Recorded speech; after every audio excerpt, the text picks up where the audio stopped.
হে বাবা সোনামানিকেরা, চলুন আপনাদেরকে একটু আগিয়ে নিয়ে যাই। রাসূল পাক সাল্লাল্লাহু আলাইহি ওয়াসাল্লামের আম্মা জান বলেন, আমার পেটে বাচ্চা আছে, 7 মাস চলে গেল, 8 মাস চলে গেল, আমার কাছে সংবাদ আছে মা আপনার পেটে বাচ্চা আছে। এই বাচ্চাটা কোনো সাধারণ বাচ্চা নয়, এই বাচ্চাটা হলো আখেরি জামানার পয়গম্বর হযরত আমিনা রাদিয়াল্লাহু তাআলা আনহুমা বলতেছেন, এইভাবে একের পর এক আমার কাছে খবর আসতে আছে। একদিন রাতের বেলা আমি আমিনা জানো, রাতের বেলা আমি এটাকে পরীক্ষা করার জন্য রাতের বেলা জানলা দরওয়াজাকে বন্ধ করে আমি আমিনা একান্তে আমার পেটের দিকে বারবার চাইয়া দেখি। আমার পেটের দিকে বারবার খেয়াল করে দেখি, আমার পেটের যেন কোনো রকমের আপনার কেনা আকৃতি চেঞ্জ হয় নাই, শরীরের কোনো ভাবমূর্তি চেঞ্জ হয় নাই, শরীরের বডি ল্যাঙ্গুয়েজ চেঞ্জ হয় নাই, পিঠ আর পেট সমতল হয়ে আছে। আমি আমিনা অবাক হয়ে যাই, আমাকে যে দেখে সে বলে গর্ভবতী, কিন্তু আমি আমিনা কেন বুঝতে পারি না। আম্মা জান আমিনার ঘরে যেন একটি গায়েবী আওয়াজ চলে আসলো, আমিনা আমিনা আমিনা কান খুলে শুনে নাও আমিনা, তোমার পেটে যে বাচ্চাটা আছে, এই বাচ্চাটা কোনো সাধারণ বাচ্চা নয়, এই বাচ্চাটা হলো আখেরে জামানার পয়গম্বর, আল্লাহ তাআলা যাকে ভালোবেসে ডাকে হাবিবুল্লাহ। আর এই রাসূলুল্লাহ দুনিয়ার কোনো সাধারণ বাচ্চা নয়। হযরত আমিনা বিবি বলেন, দুনিয়াবাসী কান খুলে শুনে নাও শুনে নাও শুনে নাও, যারা বলো নবীকে মাটি, যারা বলো নবীকে হামজা সাবাসাদ, তাদের জন্য হযরত আমিনা বলতে আছেন, আচ্ছা বলুন তো, একটা বস্তার ভিতরে যদি 1 বস্তা মাটি ভরা যায়, ওই বস্তাটা মোটা হবে কি হবে না? আর যদি রড লাইটের আলো কিংবা টর্চ লাইট মারা যায়, বস্তাটা কি মোটা হয়? আরে হ্যাঁ না বলেন, হয়?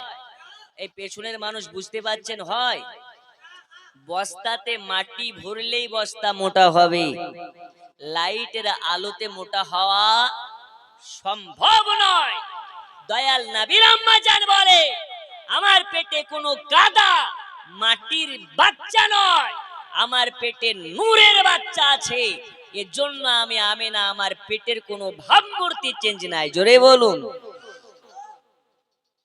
এরপরেও এক শ্রেণীর কানা হুজুর এ বলবে নবী মাটি, যেখানে কোরআন বলে কদ জাকুম মিনাল্লাহি নূরু ওয়া কিতাবুম মুবিন, আল্লাহর তরফ থেকে একটা নূর আর একটা কিতাব এসেছে।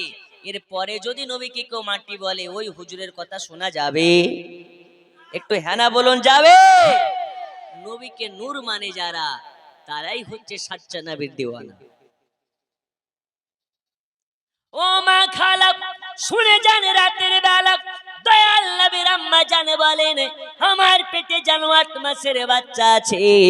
আমি পেটের দিকে চাইয়া দেখলাম, আমার পেটের কিছু দেখে বোঝা গেল না, তবে আমি একটা জিনিস দেখলাম, আমার পেটের আমার নাভির কাছে একটা নূর ঝিকঝিক করতেছে, একটা নূর আলোতে আলোকময় হয়ে আছে। আমার আল্লাহ বলে, আরে আমিনা কান খুলে শুনে নাও, ওই নূরটাই হলো তোমার বাচ্চা। 12 তারিখে সুবহে সাদিকের সময় ওই বাচ্চার আগমন হবে। রাবিউল আউয়াল মাসের 12 তারিখে আল্লাহর নবী সাল্লাল্লাহু তাআলা আলাইহি ওয়াসাল্লামের আগমন হবে। আমার আল্লাহ তাআলা বলেন, জিবরিল চলে যাও জান্নাতে, চলে যাও, জান্নাতে যাওয়ার পরে জান্নাতকে সাজিয়ে দাও, জাহান্নামের দরওয়াজাগুলোকে বন্ধ করে দাও, আরশে আজিমকে সাজিয়ে দাও, আরশে তুরকে সাজিয়ে দাও। আজকে জান্নাতকে সাজানোর পরে সারা পৃথিবীকে এই মেসেজ খানা দিয়ে দাও, আজ আল্লাহ তাআলা খুশি মানাচ্ছে আমার মালাইকাগণকে নিয়ে। আমি আল্লাহ খুশি মানাচ্ছি দুনিয়াবাসী তোমরাও খুশি মানাও, যারা নবী পাকের আগমনে খুশি হবে তারা হবে জান্নাতি জান্নাতি জান্নাতি, আর যারা নবী পাকের আগমনে খুশি হবে না তারা হবে ইবলিস মার্কা শয়তানি। ই আমার সোনা মানিকেরাও, আমার আল্লাহ তাআলা নির্দেশ করে দিলেন, যাও জিবরিল চলে যাও, তিনখানা পতাকা নিয়ে নাও, তিনখানা ঝান্ডা নিয়ে নাও। একটা ঝান্ডা পশ্চিম দিকে লাগিয়ে দাও, একটা ঝান্ডা আমিনার বাড়ির ছাদে লাগিয়ে দাও, আর সব থেকে বড় ঝান্ডা যেটা হবে কাবা শরীফের ছাদে ওই ঝান্ডাটাকে লাগিয়ে দাও। এ কারণে বোঝা গেল রবিউল আউয়াল মাস আসলে আমরা সুন্নিরা ঝান্ডা নিয়ে ঘোরাঘুরি করি, ঝান্ডা বাড়ির ছাদের উপরে লাগাই, ঝান্ডা মসজিদের মিনারে লাগাই, এ কারণে আমরা ঝান্ডা লাগাই। কিন্তু যারা বলে ঝান্ডা লাগানো যাবে না, আমি বলি তাদেরকে ডান্ডা লাগানো যাবে। যাবে না? যাবে না? কারণ ঝান্ডা কোনো মৌলবীর কথাই নয়, ঝান্ডা লাগানো হয়েছে আল্লাহর কথায়। জোরে বলুন। তৃণমূলের পতাকা নিয়ে দৌড়াও, ওতেও অসুবিধা নেই। বিজেপির ঝান্ডা নিয়ে দৌড়াও, ওতেও অসুবিধা নেই। নবীর ঝান্ডা লাগালে তোমার গায়ে চুলকানি। এখানে বোঝা যায় তুমি আমাদের দলের না, তুমি হচ্ছে ইবলিশের দলের। কার দলের? ইবলিশের দলের। বন্ধুরে আমার সোনা মানিক, মহান আল্লাহ পাক আল্লাহ তাআলা বলেন, জিবরিল চলে যাও, জান্নাত থেকে 4 জন জান্নাতি নারীকে নিয়ে নাও। আজকে আমার হাবিবুল্লাহর আগমন হবে, আমিনার বাড়িতে তাদেরকে নিয়ে যাও। আজকে আমার নবী পাকের দাসী করে তাদেরকে আমিনার বাড়িতে পৌঁছে দাও। হাউজে কাউসারের পানি নিয়ে নেবে, হাউজে কাউসারের পানি নিয়ে নেবে, জান্নাতি পোশাক নিয়ে নেবে।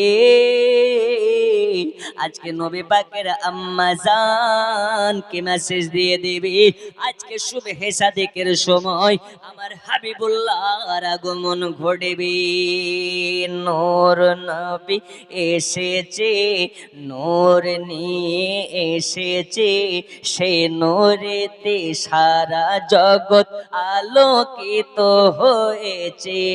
আসসালাতু আসসালামু আলাইকা ইয়া রাসূলুল্লাহ, আসসালাতু আসসালামু আলাইকা ইয়া।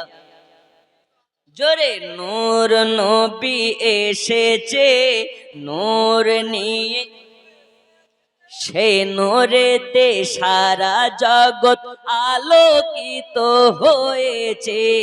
আসসালাতু আসসালামু আলাইকা ইয়া রাসূল, আসসালাতু আসসালামু আলাইকা ইয়া হাবিবাল্লাহ, আসসালাতু আসসালামু আলাইকা ইয়া রাসূলুল্লাহ, আসসালাতু। দয়াল নবীর আগমনে খুশিতে যে মেতেছে, ওই নবীজির গোলামেদের মুখে হাসি এসেছে। নূর নবী এসেছে, নূর নিয়ে এসেছে, সে নূরেতে সারা জগৎ আলোকিত হয়েছে। আসসালাতু আসসালামু আলাইকা ইয়া রাসূল, জোরে। আসসালাতু আসসালামু আলাইকা ইয়া হাবিব, আর জোরে। আসসালাতু আসসালামু আলাইকা ইয়া রাসূলুল্লাহ, আসসালাতু। আব্বাজি আমার সোনা মানিকেরা, আল্লাহর নবী সাল্লাল্লাহু তাআলা আলাইহি ওয়াসাল্লামের আগমনের জন্য মহান আল্লাহ পাকের নির্দেশে এবার 4 জন জান্নাতি নারীকে নিয়ে আর হযরতে জিবরিল আমিন, হযরত আমিনা রাদিয়াল্লাহু তাআলা আনহুমার বাড়িতে চলে আসলেন। দরওয়াজায় খটখট করে আওয়াজ দেয়, কে? আমিনা, দরওয়াজা খোলো। কে? বলে আমাদেরকে চিনবে না, আমরা হলাম জান্নাতি নারী। জোরে বলুন। এসেছে তোমার বাড়ি, আমরা হলাম জান্নাতি নারী। এসেছে তোমার বাড়ি, আজ তোমার গর্ভের বাচ্চারা আগমন হবে। ওই বাচ্চার দাসী হয়ে আল্লাহ আমাদেরকে পাঠিয়েছে। ওগো আমার সোনা মানিকেরা, আল্লাহ পাকের নির্দেশে চারজন জান্নাতি নারীর আগমন হয়ে গেছে। নবী পাক সাল্লাল্লাহু আলাইহি ওয়াসাল্লাম বলেন, তোমরা নবী পাক সাল্লাল্লাহু আলাইহি ওয়াসাল্লামের আম্মা জান বলেন, আচ্ছা আপনারা কারা, আপনাদের পরিচয় খানা দিন। একজন পরিচয় দিতে লাগলেন, চিনে নাও গো আমেনা বিবি, চিনে নাও গো মা তুমি, আমার নামটি হযরত হাওয়া, আমি আদম নবীর বিবি। এইরকম ভাবে চারজন জান্নাতি নারী নিজেদের পরিচয় খানা দিয়ে দিলেন। হযরত আম্মা জানা আমিনা এবার দরওয়াজাটাকে খুলে আপনার কিনা ভিতরে নিলেন ভরে, দরওয়াজাটাকে বন্ধ করে দিলেন। আম্মা জানা আমিনাকে বললেন, আমিনা এবার দরওয়াজাটাকে বন্ধ করে আপনি প্রস্তুত হয়ে যান, আপনি রেডি হয়ে যান, আর বিলম্ব করবেন না, বিলম্ব করবেন না, আপনার বাচ্চার আগমনের টাইম হয়ে এসেছে। আম্মা জান আমিনা বলেন, আমার বাচ্চার ভূমিষ্ঠ হওয়ার সময় হয়ে গেছে, কিন্তু আল্লাহর কসম করে বলি আমার পেটের ব্যথা নেই, আমার পেটে প্রসব বেদনার কোনো যন্ত্রণা নেই। দুনিয়ার সাধারণ বাচ্চার আগমন হওয়ার আগে 5 ঘন্টা আগে, 6 ঘন্টা আগে, 7 ঘন্টা আগে, কারো বা 2 ঘন্টা আগে আপনার কিনা পেটে প্রসব বেদনার যন্ত্রণা আসে। কিন্তু হযরত আম্মা জান আমিনা রাদিয়াল্লাহু তাআলা আনহা বলতেছেন, আমার পেটের বাচ্চার ভূমিষ্ঠর সময় হয়ে গেছে, আমি আমিনা আমার কোনো রকমের ব্যথা নেই, প্রসব বেদনার যন্ত্রণা নেই। আমি আমিনা জিজ্ঞেস করলাম, আমার পেটের বাচ্চা হবে, এই মনে হয় এবার ব্যথা বুঝতে পারবো, এই মনে হয় কষ্ট বুঝতে পারবো। আম্মা জান আমিনাকে বলে, আমিনা আপনি ব্যথা বুঝতে পারবেন না, কষ্ট বুঝতে পারবেন না, এই কারণে বুঝতে পারবেন না আপনার পেটে যে বাচ্চাটা আপনার পেটের যে বাচ্চাটার ভূমিষ্ঠ হবে, ওই বাচ্চাটা হলো আল্লাহ পাকের নূর। अव्वलुमा खलक़ल्लाहि नूरी, रब ने सबसे पहले अपने हबीब की नूर को बनाया। वो नूर दुनिया में आ रहे हैं, वो नूर आस्ते छे अम्मा जाना मेना बोलेन, घरे लाइट নাই, বাতি নাই, রোশনি নাই, অন্ধকার ঘরের ভিতরে আমি আমিনা চক্ষুটাকে বন্ধ করলাম। আমি এবার আল্লাহ আল্লাহ আল্লাহ আল্লাহ আল্লাহ জিকির করতেছি। হঠাৎ যেন দেখতে পাই আমি আমিনা আমার গোটা ঘরখানা আলোতে আলোকময় হয়ে গেছে, আমার গোটা ঘরটা রোশনিময় হয়ে গেছে। আমি অবাক হয়ে গেলাম, ঘরে আমার লাইট নাই, বাতি নাই, রোশনি নাই, কেমন করে আলোকিত হয়ে গেল? আম্মা জান আমিনাকে বলে, আমিনা এই আলো দেখতে বলে একবার নিচে পানে চাইয়া দেখো। একবার যখন নিচে দিকে চাইয়া দেখে, আমিনা যেন দেখতে পায় আমিনার পেট থেকে যেন নাভির কাছ থেকে একটা নূর বার হয়ে আসলো। ওই নূরে আমিনার ঘর আলোকময় হয়ে গেছে। হযরত আমিনা বলে, আমার ঘর শুধু নয়, আমার ঘর শুধু নয়, আমি লক্ষ্য করে দেখলাম ওই নূরের আলোতে মুলকে শামের বাজার যেন আলোকময় হয়ে গেছে, মুলকে শামের মার্কেট আলোকময় হয়ে গেছে।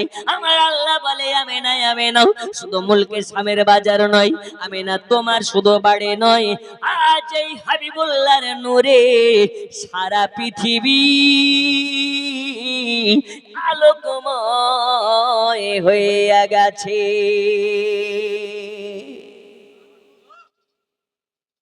জোরে বলবেন না? আচ্ছা দোয়া করে দেব, দোয়া করে দেব। যদি দোয়া না করাতে চান জোরে বলুন ইয়া রাসূলুল্লাহ, আরো জোরে ইয়া রাসূলুল্লাহ। রাসূলুল্লাহর আশিক যারা, রাত যত গভীর হয় তাদের খেলা তখন শুরু হয়। আমার আল্লাহ বলে, রাত যত গভীর হয় আশিক ও মাসুকের খেলা শুরু হয়। কথা বুঝেননি? রাত যত শুরু তত আশিক আর মাসুকের খেলা শুরু। এখন আপনাদের যদি ঘুম আসে, বিছানার সঙ্গে যদি প্রেম থাকে তাহলে তো কিছুই করার নাই। আর যারা আল্লাহ ওয়ালা হয় তাদের প্রেম থাকে কার সাথে? আর যারা আমাদের মতন ঢিলা ইমানের মানুষ তাদের প্রেম থাকে রাত্রি বেলায় বিছানার সাথে, ঠিক কিনা? আচ্ছা, গজল পড়লেও অসুবিধা আছে? গজল হচ্ছে সুন্নিদের ব্যাটারি চার্জ করার